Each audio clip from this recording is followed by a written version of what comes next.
Hello, SooundDock Original, Bose. It's the best sounding, best quality build dock ever, I think. It's very, very good, and there's lots of them around and they're very upgradable. They have a few little foibles in the design which need sorting or addressing, but once addressed they'll be perfectly reliable, and the speakers can blast out really loud music without being damaged, which is a key thing these days because a lot of the latest docks can't handle it. Give it the teenager for a few hours and then it's the bin basically, because they can't be taken apart. So this is this is actually a customer one. You can see the condition of it, dusty, covered in fingerprints, looks like it's been in the cupboard for a long time. We're going to give this the makeover, and it consists of upgrading this. We do an upgrade for this dock, which is a Bluetooth upgrade, which retains this 30-pin connector but gives you streaming high quality Bluetooth as well. And we've just released a new version, which is the BC7A, which has got even better sounding than the BC7. It's got the latest Bluetooth standard, and it's properly matched with multi-band dynamic range compression to the housing. Sounds great. Everyone says it sounds great. So a fantastic quality dock can be upgraded and brought back to life and fully brought up to the modern standard. Right, so that's the dock itself. We'll get back to that in a moment. I'll just show you the options for this dock. What I'm demonstrating now is the installation of the BC7A kit, which is the latest one, the IBC1933. So that's the latest version, and in the box you get foam overlay. If you don't get your foam overlay, it is because you've ordered the cradle support, and we'll go into that in a moment. So I'll put that to one side. The foam overlay, these are the adhesive, protective adhesive film which you peel off to reveal the adhesive, then you can stick it onto the top of the BC7A. Okay. Get your T8 torque screwdriver for undoing the half moon moulding. The other tools you require will be a standard Phillips screwdriver, a sharp craft knife, and a small or medium sized pair of pliers. Most importantly, they've got a flat end on. Alright, and I'll show you what they're for in a moment. Okay. So, and in here we've got the BC7A. So I'll just take it out of this bag.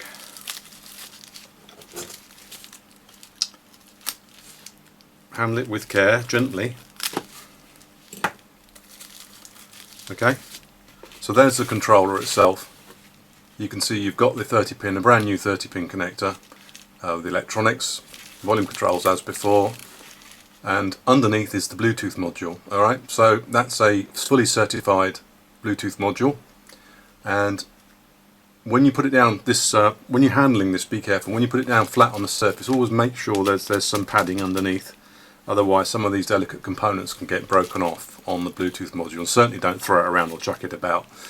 And the other component we're going to look at, you can install this and just retain the standard Bose docking detail, which is one of these inserts which has been tailored to fit your iPod or your iPhone. Okay, and they were supplied by Bose with the actual dock. There's a handful of these things, and then subsequent, when new models of iPod came out, then new ones of these came along.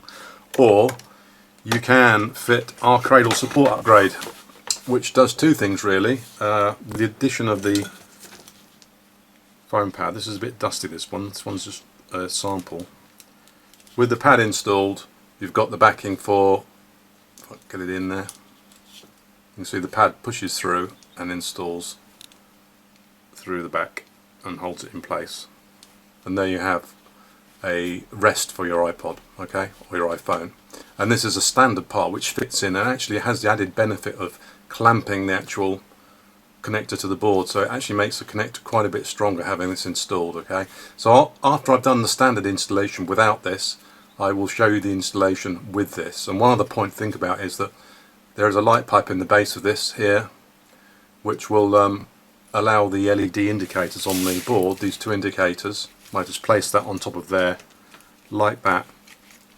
You can see those indicators line up. Can you see them? And they will shine up into the base of this silicon part and leave a little nice diffused glow, so you get the added benefit of LED indication. You don't have to have LED indication because the BC7A will give you a series of tones for pairing, for on and off, and connection. So there's a various number of tones. You don't have to have the LEDs, but it does look quite nice glowing gently in the in the dull light when you're listening to some relaxing music. It's up to you, but it will also, this adds as a pad to support. It comes with a series of thickness of pads. There's 3 of them. There's the third one gone, still in the box probably. Yep. There's 3 thicknesses which you can fit to the back of the pad, which will bring the back level with the support, should I say, bring the support level with the back of your iPod or iPhone. Alright, so that's that. We'll deal with, I'll clean this up because it's one that was on the bench rather than the new customer one, and we'll show you how to fit that after we've done the standard installation, which will be with the BC7A and the overlay, the supported overlay. Alright, so the other thing about this is, as well as this video, written instructions are in the technical guide section on the INVEBO.com website, so you can get your a copy, hard copy if you prefer, but the video, you know, stop and pause the video. The video is probably much more useful to you to work out what needs to be done. Alright, okay, so now we need to go to work on our dock.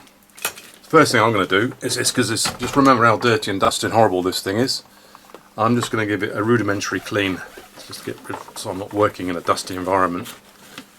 It's one of those microfiber static cloth thingies which electrostatically attach the dust, and it's not the kind of dust in the amber spyglass. Right.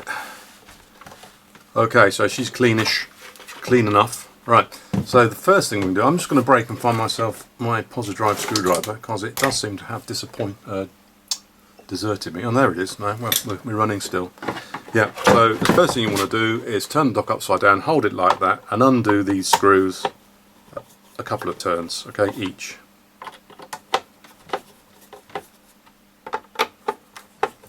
I'll show you why that isn't at the moment. There's a ribbon cable under there which needs to be able to move, and loosening this cover off a little bit allows it to move, so you can slide the ribbon cable out and make it easier to work. If you take it off too far, then there's a small ribbon in here which you can see, which is the amplifier ribbon. Can you see that? That's a connector. That row of pins you can see down in the depths there, this row is where the ribbon from the amplifier in the top half plugs into the sound processor in the bottom half.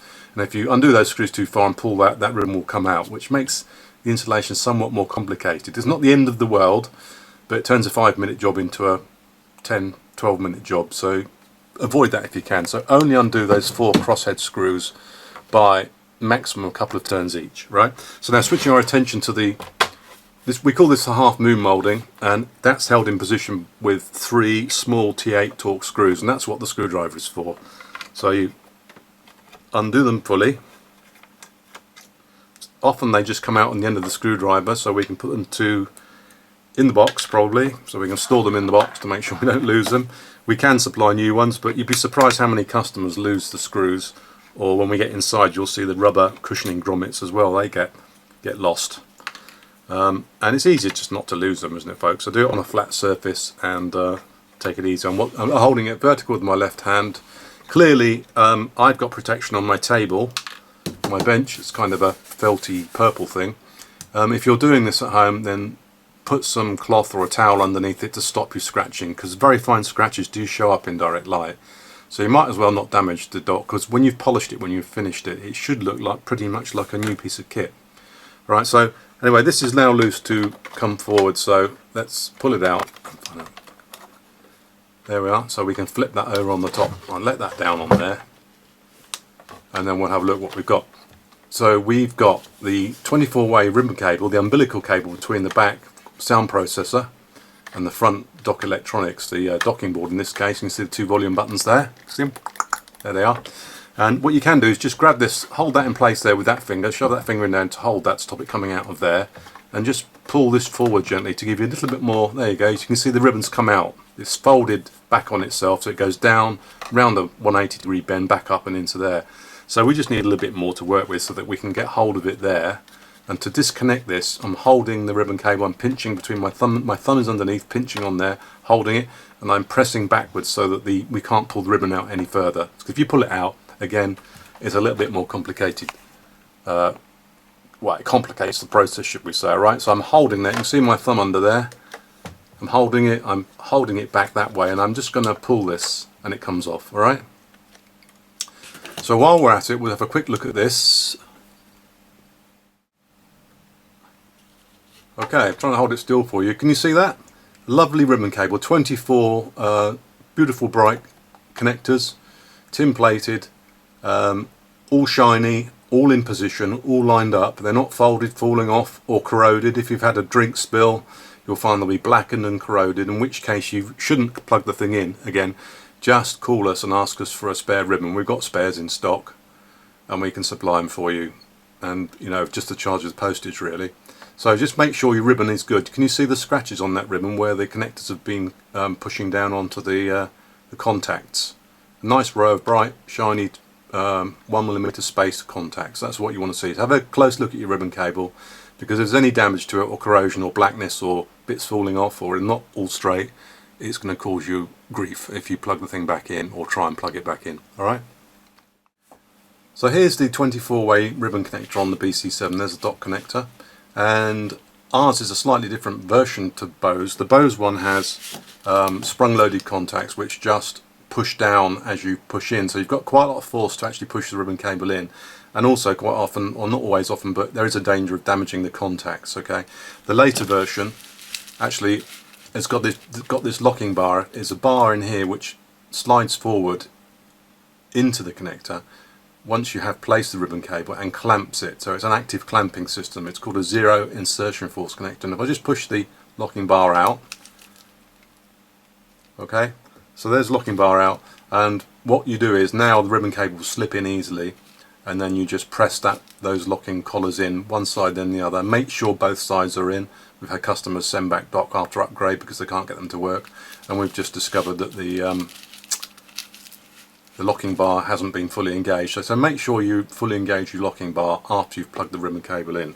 So at this stage what we're going to do is we're just going to take the backing off the overlay.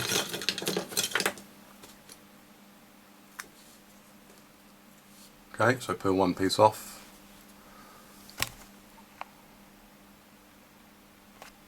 Peel another piece off, or the other, and then line this up over the connector, and then press it down into position. There she is. Okay, so that's the foam overlay. It's not going to fall off, and we're all done. All right, on that. So turning our attention to the actual dock part, the connector, the old Bose part that's been taken out, you can see Bose at the factory have this sticky overlay on which you can peel off, which you don't actually need after this for the repair. And then you've got this small docking board which is held down onto the base moulding with these pegs, and what they are is like parallel little plastic poles, which were, when this was first made, they were standing up, and at the factory Bose plonked this board over the pole, so there's holes in the board. The ends of the little plastic pegs poke through, and then they lower a melting device with 1, 2, 3, 4, 5, 6, 7, 8 hot cups on them to melt the ends of the post over and lock this board into position on the base. Okay, so it's fixed down. So the first thing we need to do is to remove these pegs, and the way I do it is with a sharp craft knife. It's sharp, and you can use the switch or a nearby body as a cantilever, and you can just get it underneath the head of the mushroom. There's a little plastic mushroom on there, and just bring it forward like that and slice it off. So we sliced off the top of the mushroom to release the board. You can see that's now released in that place, and there's the mushroom top I've cut off. Alright, right, so a close-up view of what we're doing. Move it out of the way. This is where could be a good bloodbath coming up. I'm leaning over so you can see what I'm doing, and so I'm doing this at kind of arm's length at the moment, but you just lever it against the back of there and just gently ease her through, and you can easily slice the tops of these things. Okay, so that one's gone, and then we'll go back down to this one. You get the gist of what we're doing here. Using the connector this time as a base for my lever, and then this connector here, the base for this lever.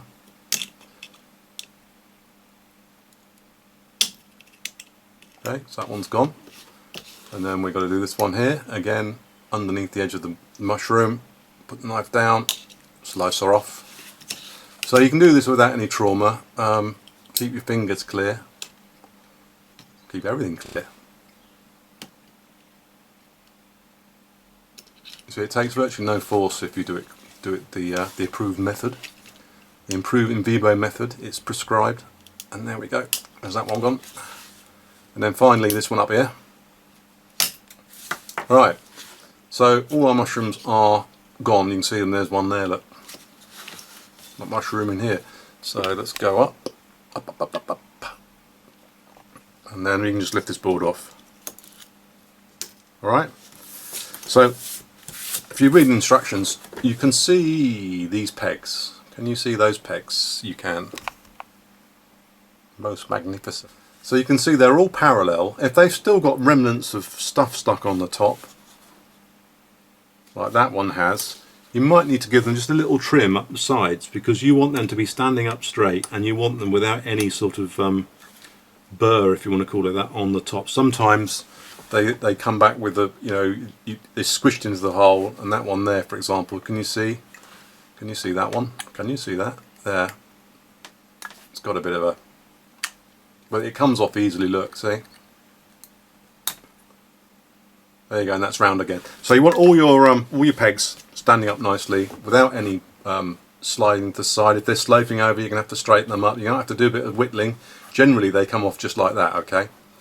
Occasionally at the factory they're a bit too quick with the staking machine, and it kind of shunts sideways and they all lean over like palm trees in a hurricane. So just check and make sure. And then if you look in the instructions as well, this is detailed. I'm going to get a fresh blade for my knife, because my knife is a little bit on the blunt side. So a nice fresh scalpel blade, I think, is what we need. I would prefer to do this with a slightly larger knife, but I don't have one. So I'm going to use this one, just put a new blade in it. If you look in the instruction sheet or download the PDF instructions online, you can see there's a peg here. See this rib here? And that peg there. We're going to cut. If you look underneath the unit, you can see that if we put this on there, this will be sitting down in that position in there. So you can see it's sitting down. You can see it, the electronics is knocking, and if I press that down now, it's going to damage something. Alright, so we have to trim those webs away so that electronics has clearance underneath. Right, to remove these ribs, just to recap what we said, is there's the lower curvature, there's the right hand volume button, and there's a peg here, a peg there, and is there a peg down there? No, no peg down there. Okay, so we're going to remove this section of rib here at the tip of my scalpel to there, from that peg, from that point there to that point there, and we're going to remove this one from there to in line with that one, about there. And then we're going to remove this one from the edge of the web all the way along, okay? So I will quickly just do these two, and then so you can see what's involved. I hope you can see that properly, but what I'm going to do is to just cut straight down here, next to that rib, just cut down. You have to kind of whittle away like you're chopping down a tree, and then just slice into it. Like that, and then just keep working your way down doing this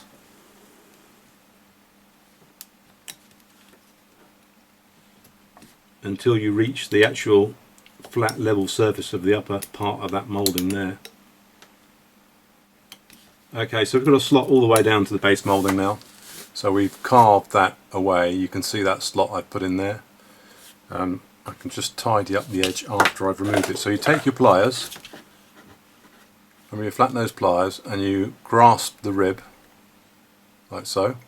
Just if I turn this over, you might be able to see it a bit better. Okay, so I'm just grasping the rib level with the base, and you just twist. Give it a bit of a twist. Holding tight.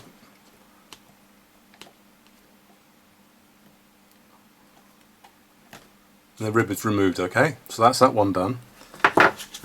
And then we do the same with the next one. I'll do this one and then I'll do the other one off camera. So slicing down to the base moulding, a little bit at a time, patience is required. Right on the side of that peg is where we're going down. And then again in line with this peg, so we're going to put a cut in there. Okay, so cut into there.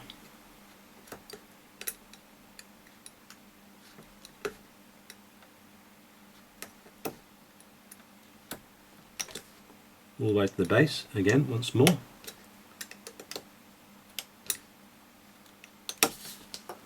And then we take our pliers again, hold on to this rib like so, right to the edge, and then twist it back and forth, and you can feel it gets easier as it snaps off.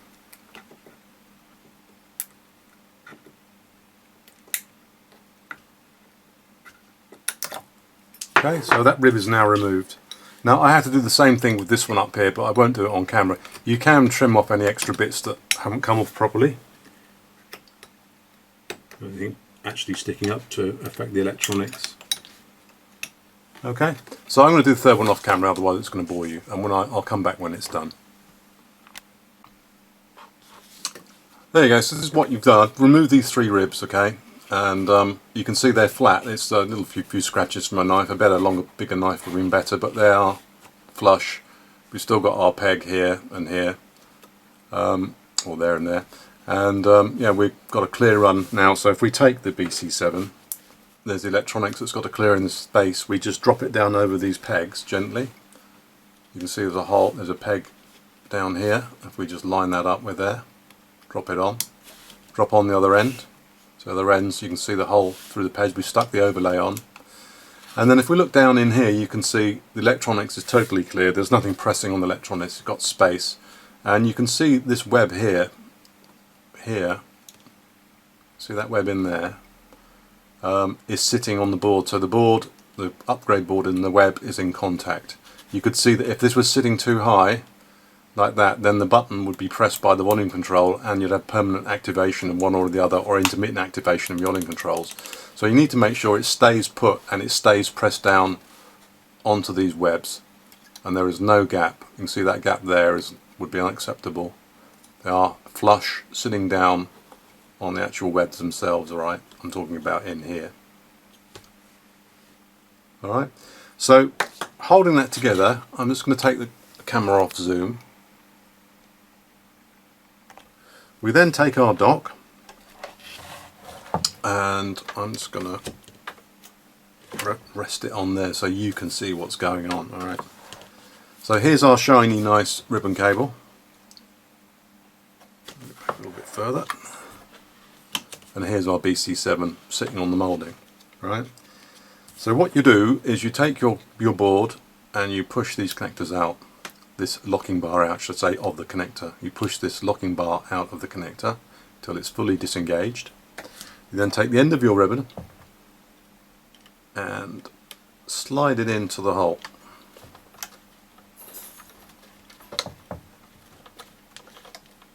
Okay, making a bit of a hash of it there because I'm doing it at arm's length. You can see it's a little bit fiddly. There we are, so it's in now. And then we just push the locking bar into position, both ends, because sometimes when you push one end, the other end will come out slightly. And you can see we haven't got that quite lined up. You can see that it's not as far engaged on this side as it is there because those silver contacts. So I'm going to do that again. That's a very good illustration, a deliberate mistake. So push it in, make sure it's fully in, both ways. There we are. And then lock at both ends. Okay, you can see that one popping out as the other one goes in, so you're going to have to keep working it until she behaves herself. In both ends. We've had docks sent back by customers saying it's not working. We say, hey, have you checked the installation? And we open them up and just one end of this thing is sticking out, and you push it in and it works. So you know, it's much easier just to make sure you follow the instructions, obviously. So holding that, you put your finger through the loop pushing down on there, and then making a pincer movement between with your left hand or right hand if you're opposite handed, and just to make sure that that board is still pressed onto there. Then you just roll the dock onto its top, drop this down, and then hold it in position. Alright, so I'm holding it in position like that, and then all I need to do now is to put the 3 screws back in the half moon moulding, if it will come out of the box, that is. So it's hooked itself into the corner of the box. There we are. Ha! Beat you. 3 screws into the hole. T8 Torx driver.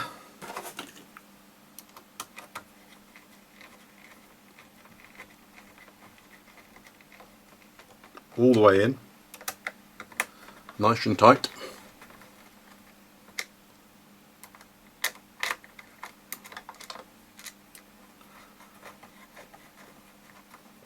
And then finally, you can let go now because the board is now sandwiched and held down in position. It's just to tighten up these screws. But the couple of turns that you let them down, back in again. Actually, it was more like 1 turn, but turn and a half, 2 turns is adequate.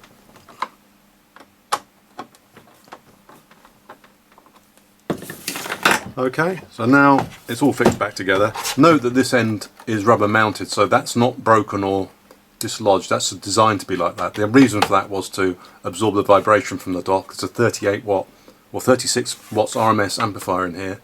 The vibrations would make the hard drive disk heads jump on the very early iPods that had mechanical hard drives, so that's the reason for that. But don't worry, it's not broken. And then you can just put your adapter of choice in. Or you can fit the cradle support, right? And I'll do a separate video after this one showing the same procedure at the end, but with the cradle support installation instead of the standard overlay. Okay, so that's it. So I'm going to give this a polish, and then we'll have a look at it at the end. But thanks for watching, and good luck with your dock. If you have any issues, then the written instructions are online, and we offer a support service for people that have bought boards from us at support@invebo.com. Okay, support@invebo.com. Alright, well, good luck with your upgrade, and you can see there's invebo.com just there on the pole. Alright, so that's that job done. I'm going to fire this up in a moment and then give you a demonstration of the features.